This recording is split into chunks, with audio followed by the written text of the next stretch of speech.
got to be careful with the scoreboard. And I've said it before, after a win, there's a lot of times where that gets camouflaged, to some of the things you can continue to get better at, especially in week 2. With a lot of guys that are playing that are in roles that are new and fresh and youthful.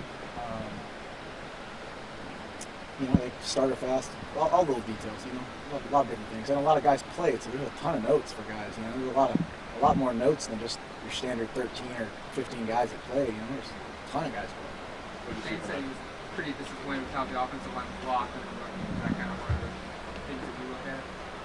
Yeah, every position had their little notes. We always do a good, bad, and the ugly at every position. We always try to find something that helps us get better and be critical of ourselves. I think up front, those guys always want to be perfect. No different. Those guys have got a lot of reps. There's some good defense, and they want to get better. And they want to do things perfectly. So they have a good day today to come back and respond. You mentioned the second O-line group in particular, Mark. You mentioned just the sheer volume of guys. Alex Sala hadn't played at this level before, but you see that group and him in particular. Yeah, it was good for those guys to get out there and hear some calls and see some live music, see some live guys and live ball. Saul did a good job. Some of those guys, like you said, have never played, and you need the ability for him to kind of go in there and throw his body around and play full speed. That's the biggest thing, is adjusting to the speed of the game. But between the 1s, 2s, and 3s that all got, the 2s, 3s down line guys, I think they all did a good job of going in and kind of putting on film some things that they can finally see that they can shape up in regards to, hands and feet, and contact, communication, all those other things. You mentioned this time last week about turning the receivers loose a little bit more, not trying to protect them as much as you guys did in week 1. Do you feel like they've maybe earned that trust a little bit after what they did this week? Yeah, I think we took that approach in regards to finding out where those guys are at, and decided to cut it loose and let those guys roll out there, and they did a really nice job. There's a lot of guys on that sheet that hadn't had a bunch of time, and they've done a good job in practice, and we need to put them out there in that stage and continue to do so. I don't think we've arrived at any position at all, and those guys will continue to be guys that we need to inject in explosive plays and finding more and more football, and they did a really nice job. David specifically mentioned that his time as a DB kind of helped him analyze that position a little bit better as a receiver. Did he look like a different type of receiver coming in after essentially a year with the DBs this time around? Yeah, I think we mentioned that before. He's done a really nice job maturing after the first year. Coming back to offense has really helped us.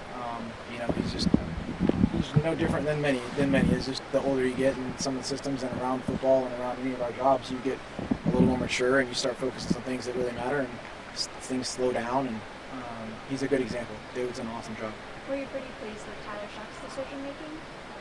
Yeah, I think Tyler did a great job coming in. I think he's grown from kind of what we've all seen from last year, and then into spring ball, and then into the game. He did some good things, man. He did some good things. He took some risks that maybe we've talked about a little bit, but in regards to that, I think they're all things that are fixable. I think he looked like he had command, which is really what you want in a backup that's going in and not timid, and knew what he wanted to do, and that was good to see. That felt good to see guys that are in control in that regard. They never make some mistakes, but they made them fast, and go from there. Gary and Felix, 2 good weeks to start the season. What does he add to the running back group?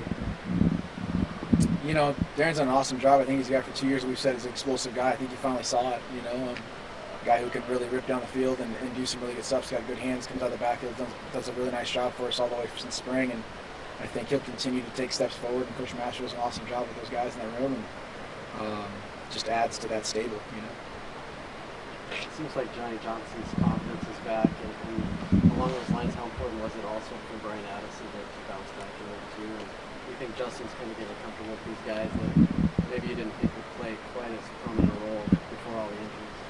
Yeah, Johnny's doing a really nice job. He's really pushed himself in the position he's in, and Brian is a guy who really haven't seen yet, and done a good job of coming in and trying to get timing with Justin in the offense and knowing what to do. And I think Justin's getting comfortable with each day. Those guys get a chance to be a little more comfortable with each other, having only had the short time they've had together.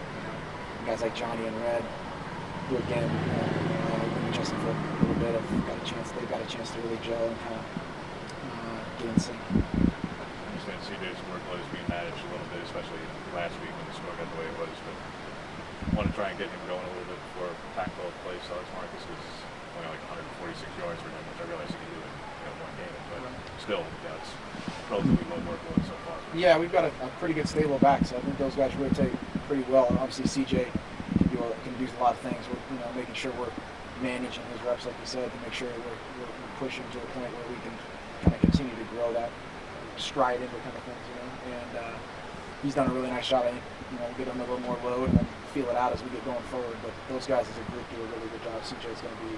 I don't think having any issues with understanding what CJ's going to be able to do. What is it specifically about Tyler that makes you excited for him for the future? He's got the traits you're looking for a quarterback in regards to command, personality, understanding, work ethic, all before mechanical traits.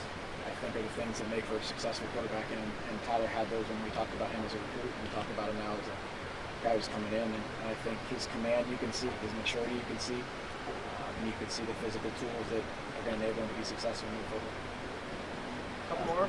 Auburn obviously had an NFL loaded defense. Nevada had a unique defense, did a lot of stunting stuff. What does Montana do that is going to be a challenge for them? Another defense that plays really, really well. I mean, another 3-3-5 defense that is a little bit odd. They play kind of a different style in regards to even Nevada's 3-3-5, and you just got to do the different things that they do are going to be a good test, and they're good to kind of get under a belt and kind of learn about.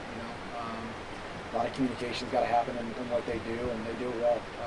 Coach Bear, I know from my past, and he does a really good job getting those guys prepared, and they played really well here in the opening week. So we're going to have to play good ball.